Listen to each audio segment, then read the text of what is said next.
Hello students. तो आज हम लोग जो नेक्स्ट प्रॉपर्टीज़ हैं उसको देखेंगे। जैसे हम लोग प्रॉपर्टीज़ नंबर 4 तक देखे थे, अब नंबर 5 देखेंगे। तो फिफ्थ नंबर प्रॉपर्टीज़ में ये होता है कि चार्ज का जो नेचर होता है वो इनवेरिएंट होता है। इनवेरिएंट का मतलब क्या होता है बच्चों?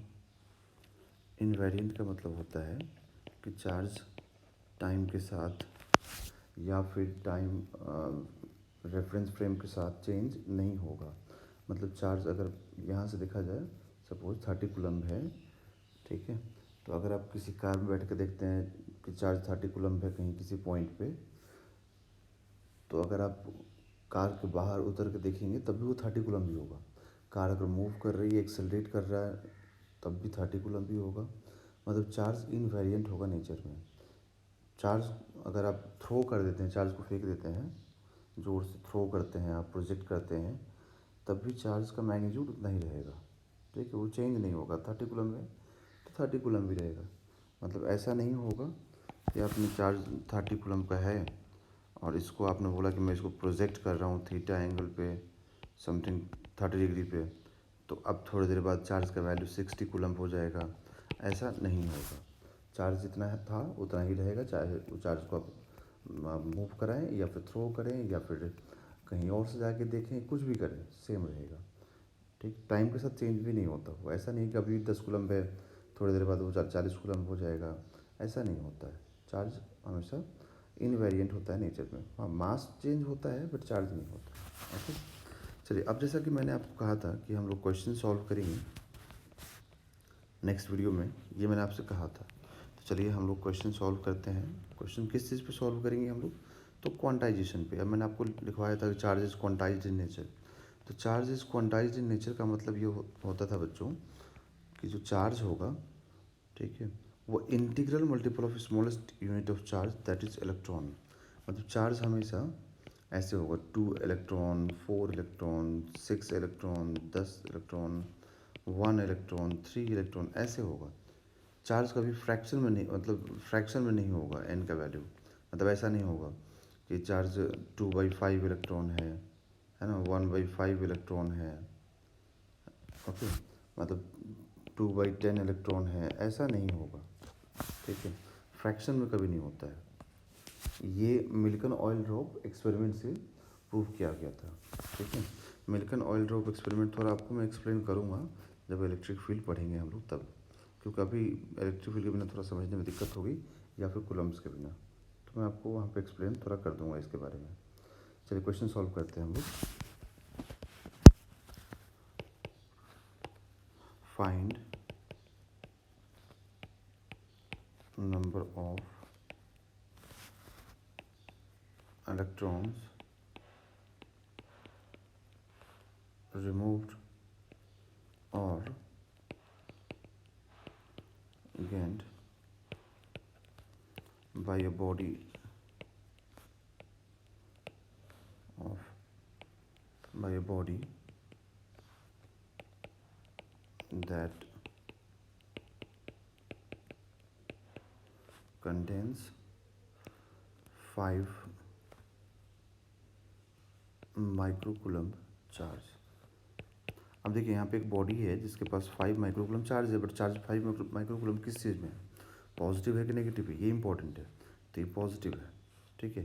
तो किसी भी बॉडी के पास अगर पॉजिटिव चार्ज होगा, इसका मतलब कि इलेक्ट्रॉन वहाँ से रिमूव हो चुका है, ठीक है। मैं आपको यहाँ दिखा रहा हूँ, देखिए।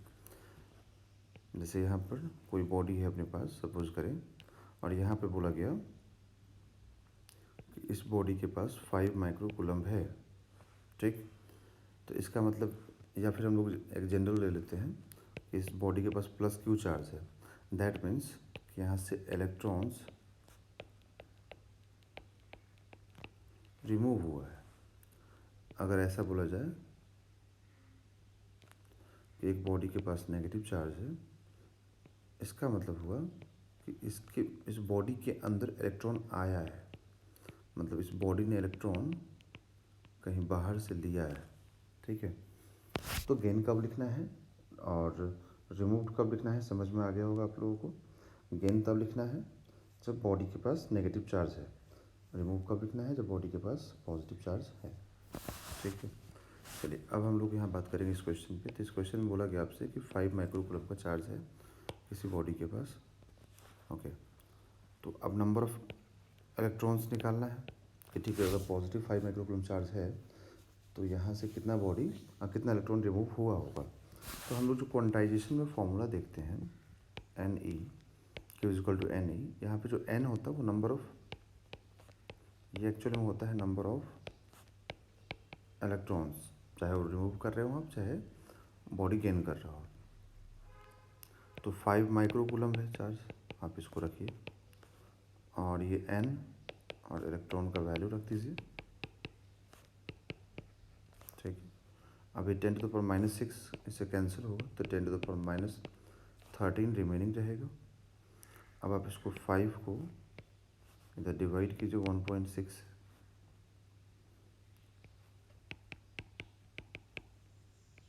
ठीक है, तो ये n हो गया।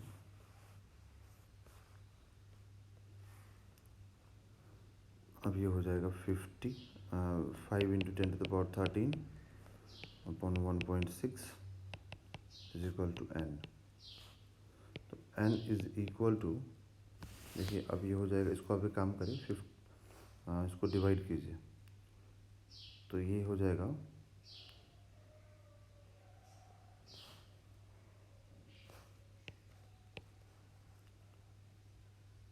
3.125। इतना आ जाएगा अप्रॉक्सीमेटली। ठीक है, मतलब 3.125 इंटू 10 टू द पावर 13। अब जैसा कि मैंने कहा कि n फ्रैक्शन नहीं हो सकता है, बट ये तो फ्रैक्शन आ रहा है, तो अब आपको लगेगा कि गलत हो गया, बट गलत नहीं हुआ है बच्चों, ये है ना, फ्रैक्शन ये है नहीं। क्यों नहीं फ्रैक्शन है? क्योंकि अपने पास यहाँ पे देखो 10 टू द पावर 13 है, अब यहाँ से आप 0 मल्टीप्लाई कर दीजिए इसमें, तो 3125 इंटू 10 टू द पावर 10, इतना नंबर ऑफ इलेक्ट्रॉन्स हो गया इसके पास। ओके, तो ये करेक्ट हो गया। ठीक, तो अपने पास नंबर ऑफ इलेक्ट्रॉन्स मालूम हो गया, और ये गेन किया कि लॉस किया, तो यहाँ से रिमूव हुआ है। ठीक है, तो ये इतना इलेक्ट्रॉन लॉस्ट हुआ है। क्लियर? समय की कमी की वजह से थोड़ा अभी वीडियोज़ काफ़ी छोटा बना रहा हूँ। मैं पहले बेसिक मैथमेटिक्स से स्टार्ट किया था बच्चों मैंने, बट कुछ प्रॉब्लम्स की वजह से मैं बना नहीं पाया था वीडियोज़।